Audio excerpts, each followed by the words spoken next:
साथियों, स्वागत है आप सभी का एक बार फिर से स्टडी मौका यूट्यूब चैनल पर। आज की इस वीडियो में हिंदी व्याकरण सीरीज़ के अंतर्गत हम पढ़ने वाले हैं संधि चैप्टर के बारे में। इससे पिछले वीडियोज़ में हमने पढ़ा आपका चैप्टर वर्णमाला। हमने चर्चा की थी कि वर्ण क्या होते हैं, वर्णमाला क्या होती है, तथा हिंदी वर्णमाला के बारे में विस्तार से जाना था। स्वर क्या होते हैं, स्वर के भेद, व्यंजन सभी के बारे में पढ़ लिया था। आज का जो वीडियो है उसमें हम पढ़ने वाले हैं संधि के बारे में, संधि के भेद, संधि के अर्थ क्या, सभी के बारे में पढ़ेंगे। तो चलिए वीडियो को स्टार्ट करते हैं। दोस्तों, अगर आप हमारे चैनल पर नए हैं तो चैनल को ज़रूर सब्सक्राइब करें, क्योंकि यहाँ पर आपको मिलने वाला है संपूर्ण हिंदी व्याकरण तथा हम अन्य सब्जेक्ट से रिलेटेड भी वीडियो लाते रहते हैं। तो चैनल को ज़रूर सब्सक्राइब करें और अपने दोस्तों के साथ शेयर ज़रूर कर दें। तो चलिए वीडियो को स्टार्ट करते हैं बिना किसी देरी के। आज का जो टॉपिक है वो है हमारा संधि। संधि का मतलब होता है दोस्तों मेल या फिर जॉइनिंग। अंग्रेज़ी में इसको जॉइनिंग कहते हैं। तो संधि का अर्थ है मेल, लेकिन हिंदी में किसके मेल की बात की गई है संधि को लेकर? तो वर्णों का मेल, वर्णों का मेल। वर्ण क्या होते हैं दोस्तों? जैसे कि हमने पिछले वीडियो में जाना कि भाषा की सबसे छोटी इकाई जिसको हम वर्ण कहते हैं। संधि शब्द का अर्थ होता है मेल। व्याकरण में संधि का अर्थ जो है दो या दो से अधिक ध्वनियों, ध्वनि अगर देखिए उसको हम मौखिक रूप से वर्ण को बोलें तो ध्वनि कहते हैं, तथा लिखित रूप में वर्ण कहते हैं। तो वर्णों के मेल से जो उत्पन्न विकार होता है यानी परिवर्तन आता है उसको बोलते हैं संधि। जैसा कि आप देख सकते हैं उदाहरण, आप देखिए उदाहरण से समझें।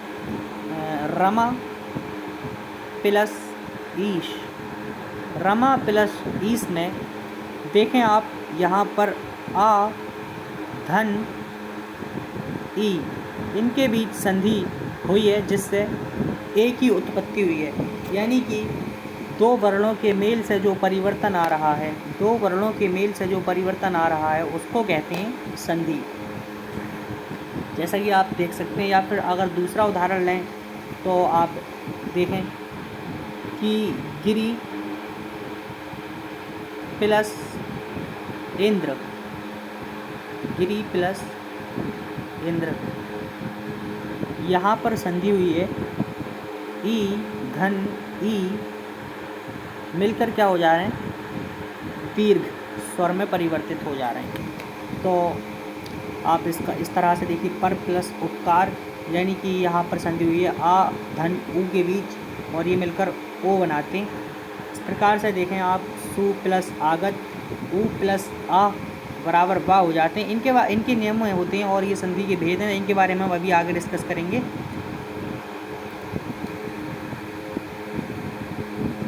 जैसा कि हमने देखा कि जो पहले शब्द की अंतिम ध्वनि तथा दूसरे शब्द की प्रथम ध्वनि के परस्पर मेल से परिवर्तन आया है, ये परिवर्तन क्या है? संधि है। जैसा कि मैंने बताया आपको, दो वर्णों अथवा ध्वनियों के परस्पर मेल से उनके मूल रूप में उत्पन्न विकार परिवर्तन संधि कहलाता है। दोस्तों, ये नोट्स काफ़ी इंपॉर्टेंट है और इसका PDF मैं आपको टेलीग्राम पर उपलब्ध करा दूंगा। तो टेलीग्राम से ये PDF ज़रूर डाउनलोड कर लीजिए और एक बार खुद से क्वेश्चन प्रैक्टिस करेंगे तो आसानी से ये चैप्टर आपका क्लियर हो जाएगा। दोस्तों, एक इम्पॉर्टेंट नोट पॉइंट है कि संधि जो है वो केवल दो ध्वनियों, स्वर तथा व्यंजन के बीच होती है, शब्दों के बीच नहीं। जैसे कि आप देख सकते हैं यहाँ पर पूरे शब्दों के बीच संधि नहीं हुई है, केवल दो वर्णों के बीच संधि हुई है, चाहे वो स्वर हो अथवा व्यंजन हो सकते हैं, लेकिन शब्दों के बीच संधि नहीं होती, वर्णों के बीच होती है। इस बात को आप ध्यान रखेंगे। संधि विच्छेद क्या होता है? संधि विच्छेद, तो देखिए दो वर्णों के परस्पर मेल से बने नए शब्द को पुनः पहली वाली स्थिति में लाना संधि विच्छेद कहलाता है। जैसा कि अधिकांश जो है वो अधिक प्लस अंश से मिलकर बना है, और इसको अगर हमें पुरानी स्थिति में लाना होगा तो अलग अलग करके लिखना रहेगा, और अलग करके लिखना, पहली स्थिति में लाना क्या कहलाता है? संधि विच्छेद कहलाता है। अब देखिए संधि के भेद, काइंड्स ऑफ जॉइनिंग। संधि के बेसिकली तीन भेद होते हैं: स्वर संधि, व्यंजन संधि तथा विसर्ग संधि। स्वर संधि, व्यंजन संधि तथा विसर्ग संधि। तो देखिए अब एक एक करके इनके बारे में पढ़ेंगे। अभी पढ़ते हैं हम स्वर संधि के बारे में। Joining of vowels. जैसा कि नाम से स्पष्ट है कि स्वर संधि यानी दो स्वरों के परस्पर मेल से उत्पन्न होने वाले परिवर्तन को क्या कहते हैं? स्वर संधि कहते हैं। जब दो स्वरों के परस्पर मेल से विकार आए, परिवर्तन हो, उसको स्वर संधि कहते हैं। जैसा कि आप देख सकते हैं, पर प्लस अधीन, पर धन अधीन, आ प्लस आ के बीच यानी स्वरों के बीच संधि हुई है और इससे आपका दीर्घ आ जो है एक प्रकार से देखा जाए तो उसकी उत्पत्ति हो रही है। पर प्लस अधीन, पराधीन, शुभ प्लस इच्छा, आ धन ई मिलकर ए हो जा रहे हैं। देखिए इन सभी के देखिए अलग अलग प्रकार हैं, इनके बारे में अभी आगे पढ़ते हैं। और दया प्लस आनंद, आ प्लस आ बराबर आ, अति प्लस अंत अत्यंत, ई धन आ मिलकर या हो जाते हैं हलंत सहित। अब देखिए स्वर संधि के भेद, हमने स्वर संधि के बारे में पढ़ा, अब जानते हैं स्वर संधि के भेद। स्वर संधि के भेद। स्वर संधि बेसिकली दोस्तों 5 प्रकार की होती हैं। आपका सबसे पहला है दीर्घ संधि, दूसरा है आपका गुण संधि, तीसरा है वृद्धि संधि तथा चौथा है यड़ संधि एवं पांचवा है अयादि संधि। दीर्घ संधि, गुण संधि, वृद्धि संधि, यड़ संधि, अयादि संधि। दीर्घ संधि, गुण संधि, वृद्धि संधि, यड़ संधि, अयादि संधि याद कर लेंगे एक बार, फिर इसके बारे में पढ़ते हैं। अब सबसे पहले पढ़ते हैं दीर्घ संधि के बारे में। दीर्घ संधि क्या है दोस्तों? यदि ह्रस्व स्वर या दीर्घ स्वर यानी कि आपका लघु स्वर या दीर्घ स्वर जैसे कि आ, ई, उ के बाद अन्य ह्रस्व या दीर्घ स्वर आ जाए तो दोनों के मेल से दीर्घ स्वर बन जाते हैं। अब देखिए आपको ऐसा कुछ समझ नहीं आया तो मैं आपको उदाहरण के द्वारा समझाने की कोशिश करता हूँ। जैसा कि इसमें बात की गई है कि ह्रस्व स्वर अथवा दीर्घ स्वर के बाद अगर दोबारा से ह्रस्व स्वर या दीर्घ स्वर आ जाए तो फिर दीर्घ स्वर की उत्पत्ति हो जाती है, दीर्घ स्वर बन जाता है वहाँ पर। जैसे कि आप देख सकते हैं यहाँ पर ह्रस्व स्वर तथा ह्रस्व स्वर के मेल से आ धन आ हो जा रहा है इस, और जैसे कि आप एग्जाम्पल देख सकते हैं मत प्लस अनुसार, अ प्लस आ मतानुसार एवं परम प्लस अर्थ। तो यहाँ पर आ धन आ मिलकर आ हो जा रहे हैं। या फिर बात की गई कि ह्रस्व स्वर अथवा दीर्घ स्वर के बाद ह्रस्व स्वर या दीर्घ स्वर यानी कि ह्रस्व स्वर के बाद यहाँ पर क्या है दीर्घ स्वर आ गया तो अभी क्या हो जाता है दीर्घ स्वर हो जाता है। जैसे कि गज प्लस आनंद, गजानन, पर्वत प्लस आरोही, पर्वतारोही। और इसी प्रकार से ह्रस्व स्वर या दीर्घ स्वर, तो देखिए यहाँ पर दीर्घ स्वर के सामने ह्रस्व स्वर आ गया है। इस प्रकार से सीमा प्लस अंत, सीमांत, सेवा प्लस अर्थ, सेवार्थ तथा आ प्लस आ यानी कि दीर्घ स्वर अगर आ जाएं दोनों तरफ तो भी क्या हो जाता है दीर्घ स्वर की उत्पत्ति हो जाती है। श्रद्धा प्लस आनंद, श्रद्धानंद तथा विद्या प्लस आलय, विद्यालय। या फिर आप अगर देखें हमने आ के संदर्भ में देखा, अब ई को देखें तो ई धन ई मिलकर दीर्घ ई बनाएंगे। फिर अगर ह्रस्व ई तथा दीर्घ ई मिल जाएं तो भी क्या होगी दीर्घ ई की उत्पत्ति होगी। इसी प्रकार से आप देख सकते हैं दीर्घ स्वर आ जाएं दोनों तरफ तो भी क्या होगा दीर्घ स्वर की उत्पत्ति होगी। इस प्रकार से ऊ में देख सकते हैं आप तो अभी प्लस इष्ट, अभीष्ट, प्रति प्लस इच्छा, प्रतीक्षा, नारी प्लस ईश्वर, नारीश्वर। आप इस प्रकार से देखें कि विधु प्लस उदय, विधुदय, मधु प्लस ऊष्मा, मधुष्मा और वधु प्लस ऊर्जा, वधूर्जा, वधु प्लस उत्सव, वधूत्सव। ये हुआ हमारा दीर्घ संधि। अब अगला जो है वो है आपका गुण संधि। गुण संधि क्या है चलिए गुण संधि के बारे में समझते हैं। गुण संधि यदि देखिए आ अथवा आ, यदि आ अथवा आ के बाद ई अथवा ई, ऊ अथवा ऊ अथवा ऋषि आ जाए तो दोनों के स्थान पर क्रमशः क्या हो जाता है ए, ओ और अर हो जाता है। यानी कि आ के सामने अगर ई आ जाए, आ के सामने ई आ जाए आ अथवा आ के सामने ई अथवा ई या फिर ऊ अथवा ऊ आ जाए तो देखिए, अगर अभी मैं एक उदाहरण के द्वारा समझाता हूँ। जैसा कि अगर आपका जो आ है या फिर आ, दीर्घ आ, इनके सामने यदि ई अथवा ई आ जाए तो ए हो जाता है, तथा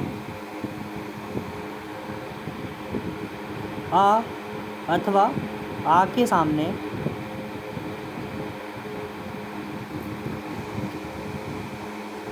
ऊ अथवा ऊ आ जाए तो ये ओ हो जाते हैं। एवं अगर ऋषि आ जाए, अगर ऋषि या ऋ बोलते हैं इसको, ये आ जाए तो ये रा के फॉर्म में आ जाते हैं। इसको गुण संधि कहते हैं। अब आप दो उदाहरण के साथ समझें। जैसा कि आप देख सकते हैं कि आ के सामने आ धन ई मिलकर ए हो जाते हैं। जैसे कि गज प्लस इंद्र मिलकर गजेंद्र, तथा शुभ प्लस इच्छा मिलकर शुभेच्छा। और देखिए, आ के सामने यदि दीर्घ ई आ जाए तब भी ये ए बनेंगे। सोम प्लस ई सोमेश, परम प्लस ईश्वर परमेश्वर। यहाँ पर देखिए परम प्लस ईश्वर में आ धन ई बराबर ए हो गए परमेश्वर। इसी प्रकार से आप देखें कि यदि दीर्घ आ के सम्मुख दीर्घ आ और लघु ई का अगर संयोग मेल हो तो अभी क्या होगा, एक ही उत्पत्ति होगी। जैसा कि आप देख सकते हैं यथा प्लस इष्ट, जैसे कि यथा में आपका देखिए आ तथा ई की संधि हुई है, जिससे एक की उत्पत्ति हो रही है। यथा प्लस ईस्ट मिलकर यथेष्ट हो जा रहे हैं। महा प्लस इंद्र, महा प्लस इंद्र में आपका आ प्लस ई मिलकर क्या हो जाते हैं, ये हो जाते हैं, महेंद्र हो जाता है। ऐसे इसी प्रकार से आप देख सकते हैं कि आ प्लस ई अगर आ रहे हैं, दोनों दीर्घ हो रहे हैं, आ प्लस ई मिलकर क्या हो जाएंगे, ए हो जाएंगे। जैसा कि उदाहरण से देखें, लंका प्लस ईस लंकेश, लंका प्लस ईस, इसमें देखें आप आ धन ई की उत्पत्ति से क्या हो रहा है, ए की उत्पत्ति हो रही है, लंकेश हो जा रहा है। इसी प्रकार से आप ऊ को देखें तो मैंने बताया, अगर आ अथवा आ के सामने देखिए ऊ अथवा ऊ आ जाए तो ये मिलकर ओ हो जाते हैं। जैसा कि आप उदाहरण में देखें, ए प्लस ऊ बराबर ओ, वीर प्लस उचित। यहाँ पर आ प्लस ऊ के बीच संधि होने से वीरोचित हो जाता है। तथा इसी प्रकार से आप देखें तो आ धन ऊ, वो हो रहे हैं सूर्य, जैसे कि सूर्य में आ तथा ऊर्जा में ऊ के बीच संधि होने से क्या हुआ, सूर्य ऊर्जा, सूर्य ऊर्जा करके लिखते हैं इसको हम, सूर्य ऊर्जा। इसी प्रकार से आप देखें कि आ धन ऊ तो गंगा प्लस उर्मी, गंगा में आ तथा उर्मी का ऊ मिलकर क्या हो जा रहे हैं, वो हो जा रहे हैं, और गंगोर्मी इसको बोलते हैं। तो इस प्रकार से आप देख सकते हैं। अब देखिए ऋषि के बारे में बात करूँ तो आ धन ऋषि यानी ऋर, ये मिलकर अर हो जाते हैं। जैसे कि देव और देव अर, देव देव में आ तथा इसके सामने ऋषि आ जाता है तो ये इसको हम देवर्षि यानी अर हो जाएगा, ये देवर्षि पढ़ते हैं, देवर्षि। इसी प्रकार से ब्रह्म ऋषि को ब्रह्म ऋषि, ब्रह्म ऋषि। अब आप देखें कि महा प्लस ऋषि महेर्षि, राजा प्लस ऋषि राजा ऋषि, यानी कि अगर बढ़िया के सामने भी अगर ऋषि आता है तो क्या हो जाता है, वो अर हो जाता है। ठीक है, अब उम्मीद करता हूँ आपके जो है समझ में आ गया होगा गुण संधि। अब अगला है हमारा वृद्धि संधि। वृद्धि संधि के बारे में पढ़ते हैं। यदि आ के बाद, यदि आ अथवा आ के बाद क्या हो, ए अथवा आई हो, तो दोनों के स्थान पर आई, तो दोनों के स्थान पर क्या होगा, आई हो जाएगा। एक मिनट कलर चेंज करते हैं।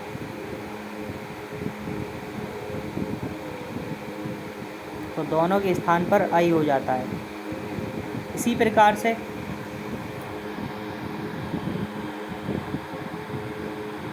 ओ अथवा औ हो, तो दोनों के स्थान पर औ हो जाता है। जैसा है, अभी मैं आपको समझाने की कोशिश करता हूँ किस प्रकार मैं क्या यहाँ पर क्या कहने की बात की गई है। यहाँ पर मेरे कहने का अभिप्राय क्या है, तो मैं आपसे कहना चाह रहा हूँ कि यदि आ अथवा आ के सम्मुख या इनका मेल हो, ए अथवा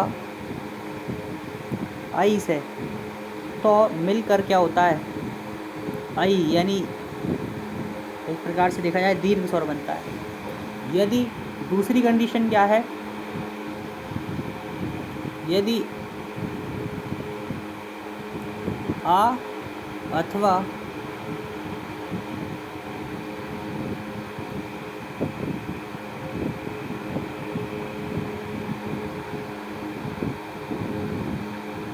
ठीक है, यदि आ, सॉरी,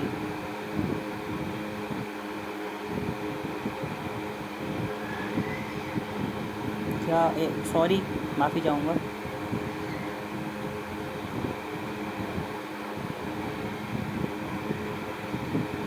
के सामने ओ अथवा औ हो, तो भी मिलकर क्या हो जाता है, औ। एक प्रकार से देखा जाए तो दीर्घ स्वरी बनेगा। अब इनके कुछ उदाहरण देखते हैं और थोड़ा आपको और क्लियर हो जाएगा उदाहरणों से। जैसा कि आप देख सकते हैं, उदाहरण नंबर 1, लोक धन एषणा। यहाँ पर संधि हो रही है किसके बीच, लोक के आ के बीच तथा एषणा के ए के बीच, और ये मिलकर लोकैषणा यानी कि आई की मात्रा हो जाती है। इसी प्रकार से आप हित प्लस एशी में देख सकते हैं, आप प्लस ए बराबर डबल मात्रा आ जाती है, हितेशी हो जाता है। और आगे जो अभी देखिए आप, आ धन ए मिलकर ए हो जाते हैं, जैसे कि तथा में है आपका आ प्लस में क्या है आपका ए बराबर आई, यानी कि तथेव हो जाता है। सदा प्लस एव सदैव हो जाता है। तो ये क्या है, वृद्धि संधि। आ प्लस ए, जैसे कि राज प्लस आई, ये मिलकर राजेश्वर्य हो जाते हैं। जैसा कि आप आगे देखें कि माता प्लस ऐश्वर्य, यानी कि आ धन आई, तो भी मिलकर क्या होते हैं, आई हो जाते हैं। मैंने अभी आपको विस्तार से बताया, अब आपके समझ में आ गया होगा। एक बार आप इन उदाहरणों को खुद से अगर अध्ययन करने जाएंगे तो और क्रिस्टल क्लियर हो जाएगा। और बाकी मैं आपको जब प्रश्नोत्तरी लेकर आऊँगा तो और आपका टॉपिक ही क्लियर हो जाएगा। अगली जो चैप्टर है ना, उसमें मैं आपको ऑब्जेक्टिव क्वेश्चन लेकर आने वाला हूँ इससे संधि से रिलेटेड। अगर आप देखें ओ का, तो आ धन ओ मिलकर औ हो जाती हैं, जैसे कि मैंने बताया।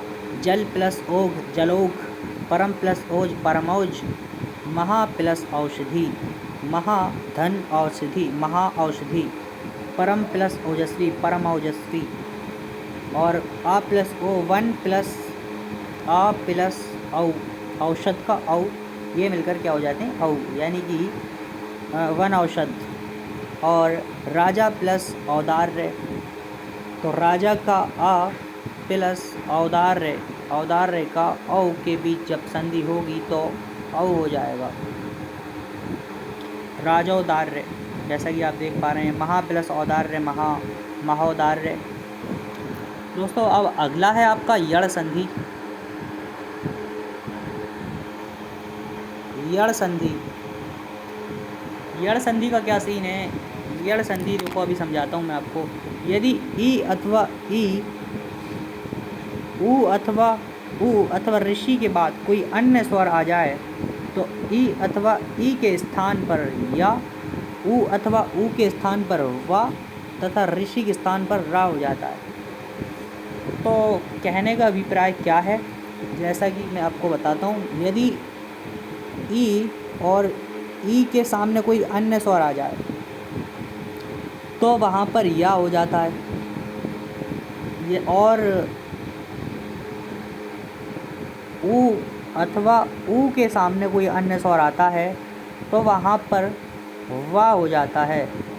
कोई अन्य स्वर अगर आ जाए, अन्य स्वर, ठीक है, तो वहाँ पर क्या होगा, वा हो जाता है।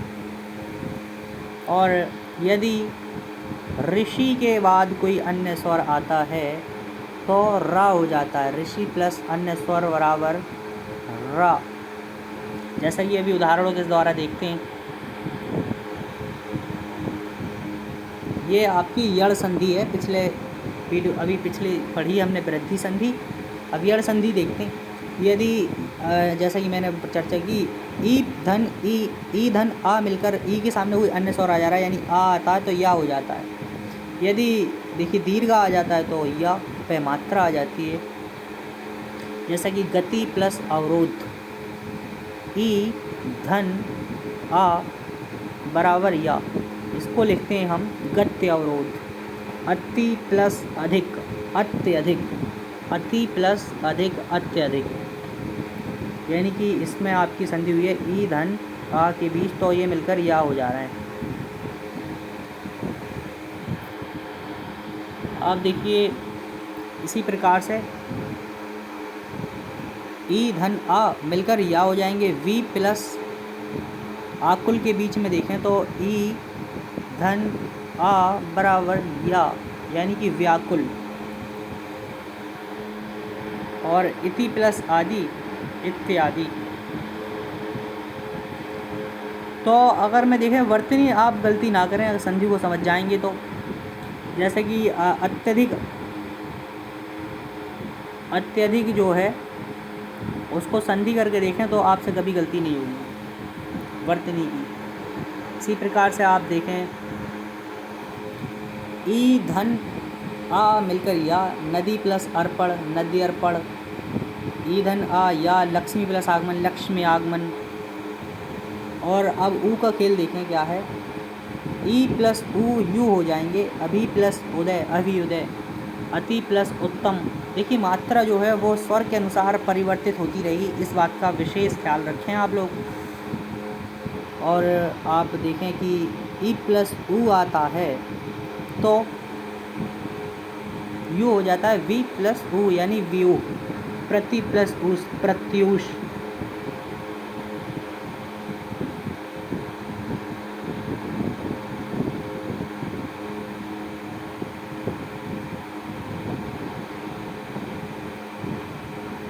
जैसे कि आप इसमें प्रति प्लस एक, प्रत्येक। मात्रा जो है वो चेंज होती जा रही है स्वर के अकॉर्डिंग। ई प्लस ए आते हैं तो यह हो जाता है। देवी प्लस ऐश्वर्य देवेश्वर्य, ठीक है। अगर आप देखिए ऊ के सामने, जैसे कि मैंने चर्चा की, अगर कोई अन्य स्वर आए तो वाह हो जाता है, तो ऊ प्लस आ मिलकर वाह हो जा रहा है। मधु प्लस अरी मधुअरी, यानी ऊ प्लस वाह, ऊ प्लस आ जाए तो क्या हो जाएगा, वाह हो जाएगा। जैसा कि आप स्वागत में भी देख सकते हैं, स्वागत, सु प्लस आगत। स्वागत में जो होता है वो आपका संधि होता है कुछ इस प्रकार से, सु प्लस आगत, यानी कि ऊ धन आ बराबर बा हो जाते हैं। इसको हमने पढ़ा यड़ संधि। इसी प्रकार से आप देख सकते हैं ऊ अथवा धन ई हो रहा है तो वी हो जा रहा है। मात्रा जैसे कि मैंने बताया चेंज होती रहेगी वो स्वर के अकॉर्डिंग। आप देख लेंगे अनु प्लस इति अनुविति, अनु प्लस ईशा अन्वीषा, ऊ प्लस ए वे, अनु प्लस एषण अन्वेषण हो गया। ठीक है।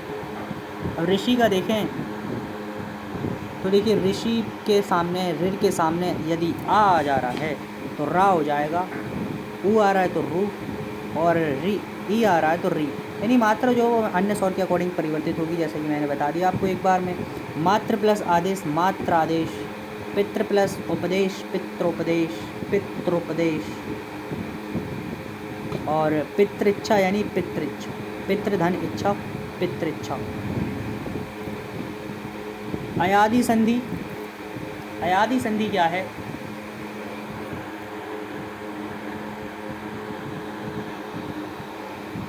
यदि पहले शब्द के अंत में, यदि पहले शब्द के अंत में ए ऐ ओ औ और दूसरे शब्द के आरंभ में कोई अन्य स्वर आ जाए तो ए का अय और ए का आय, ओ का औ तथा औ का आव हो जाता है। जैसा कि आप देख सकते हैं ए धन आ बराबर अय हो जाएंगे आपके शय प्लस अन, शय प्लस अन शयन, यानी कि ए धन अन शयन। और आई के सामने आ जाए तो फिर वो हो जाता है आय। जैसे कि गय प्लस अक गायक, गय प्लस अन गायन, ओ अथवा ओ धन आ आते हैं तो अ हो जाएगा, भव प्लस अन भवन, पाव प्लस अक पावक। ठीक है। तो ये था हमारा आज का टॉपिक स्वर संधि। आई होप आपकी वीडियो समझ में आई होगी। यदि आपको कोई डाउट रह गया है तो कमेंट में ज़रूर पूछिएगा, और यदि हमसे कोई त्रुटि हो रही है तो क्षमा चाहेंगे, और अगले वीडियो में हम उसकी सुधार की पूरी कोशिश करेंगे। तब तक के लिए धन्यवाद। मिलते हैं नेक्स्ट वीडियो में।